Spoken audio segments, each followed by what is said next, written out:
O processador, ele é o coração de um computador. Ele é responsável pelo gerenciamento de diversas tarefas que você vai ter. E quando a gente fala do assunto lives e gravação de vídeo, ele vai ser o responsável pela velocidade no qual seu computador vai armazenar aquelas informações e resgatar elas de novo. Além de toda a parte de processamento para mostrar para o seu viewer o que ele está vendo naquele exato momento.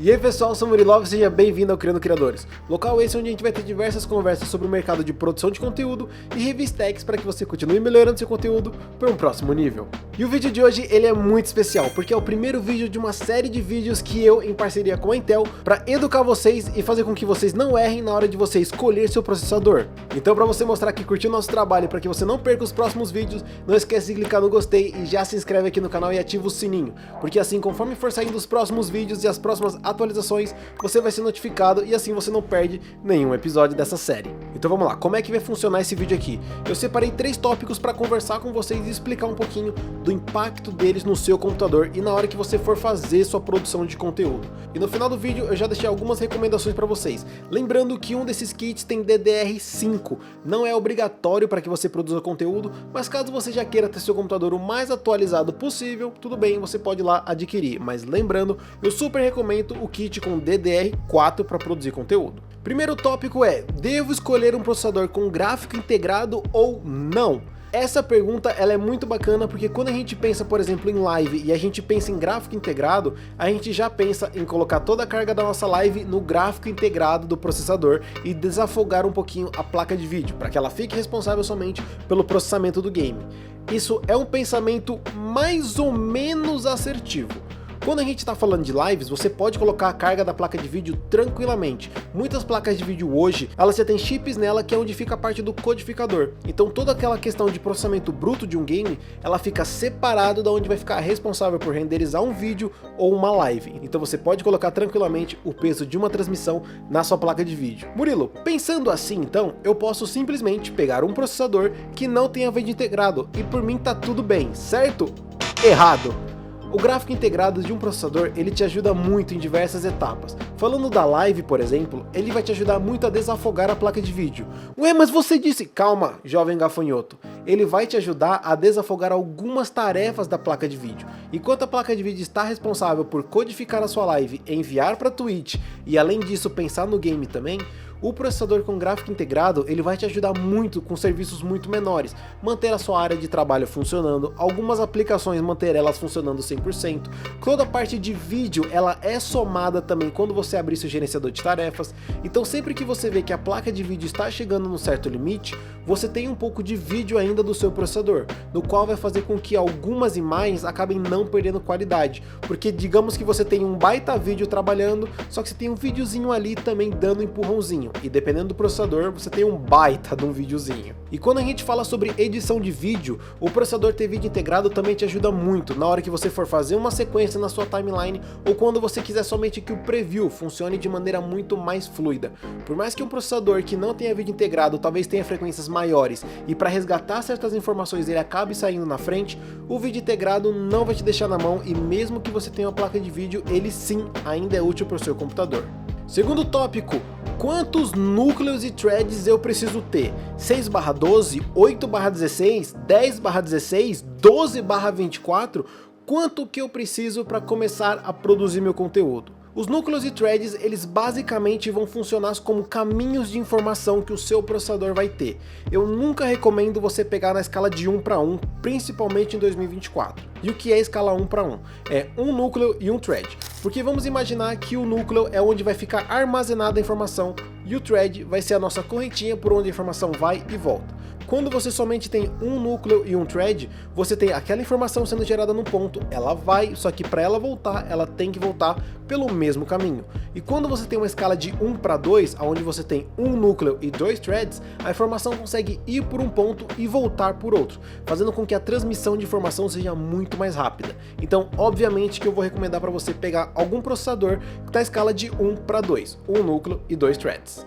Com isso, a gente já começa a abrir um pouquinho a cabeça para alguns processadores que nós temos no mercado. Porém, antes da gente bater o martelo e já escolher algum processador, eu vou colocar para vocês no meu comentário fixado um link de um vídeo do Adrenaline, onde eles testaram diversos games em vários processadores para ver quantos núcleos e quantos threads eles de fato estavam utilizando. E vocês vão chegar ali até 8 núcleos. Então os games utilizam no seu limiar 8 núcleos. Só que lembrando, como a gente está falando de live e jogar games, a gente está falando de multitarefas. Então é muito melhor que a gente tenha aquele padrão 1:2 que eu mencionei para vocês. Então a gente sempre vai pegar um processador de 8/16 ou 10/16 pelo menos.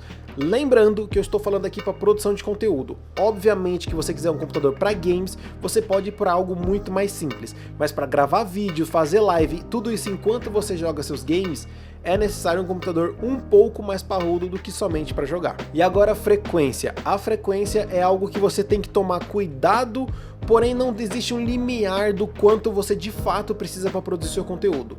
Quanto mais frequência, melhor. Quanto mais rápido for a geração de informação do seu processador, melhor para você.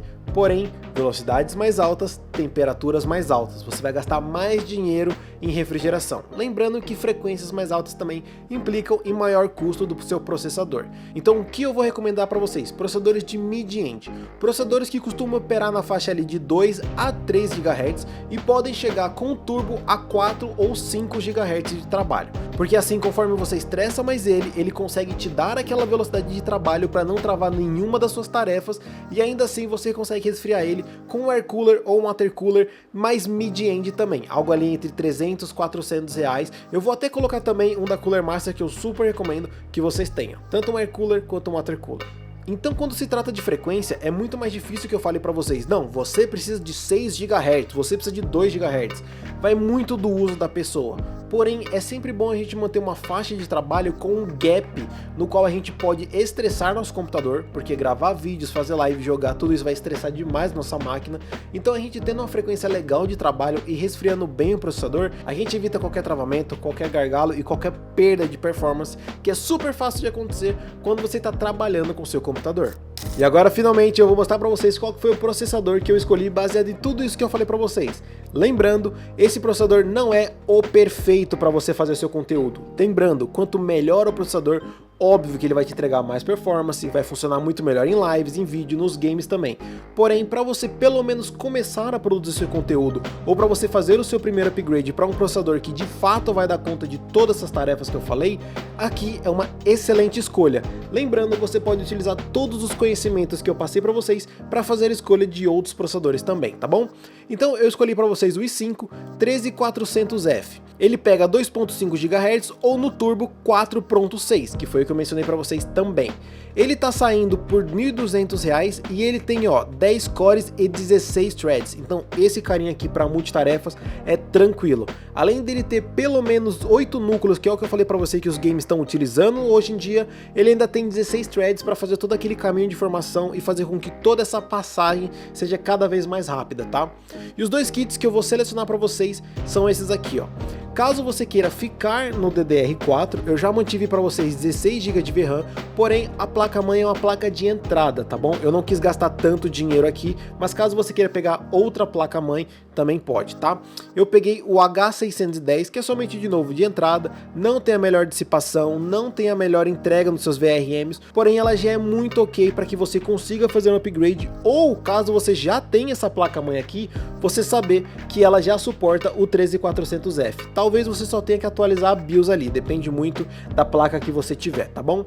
Então já serve e ela já vem com memória RAM, como eu mencionei. Agora, caso você queira ir para DDR5, fazer o upgrade de geração, você já vem com 16 GB de RAM também, DDR5, só que essa placa-mãe agora é da Asus Prime e é uma Z790. Essa placa-mãe aqui é para de fato estourar a boca do balão. Essa placa-mãe é para você comprar e não trocar ela nunca mais. Vocês podem ver pela diferença de preço, que ela é basicamente o dobro da outra. Mas de novo, isso aqui é para você comprar uma vez e não trocar nunca mais. Então caso você queira algo de entrada e se mantém em DDR4, tem essa opçãozinha aqui para vocês. Mas caso você queira ir para DDR5, eu vou deixar para vocês o topo do topo que a Terabyte pode estar entregando. E para finalizar o vídeo, eu gostaria que todo mundo nos comentários agradecesse a Intel por essa parceria incrível e deixasse as suas dúvidas sobre processador também nos comentários. Para os próximos vídeos da Intel eu já vi direto com informações novas e respondendo todas as dúvidas que vocês deixarem. Muito obrigado por tudo e caso você queira ser um apoiador aqui do canal, primeiro link da descrição, tenho tanto o Mercado Pago quanto o membro aqui do YouTube. Muito obrigado por tudo e até o próximo vídeo.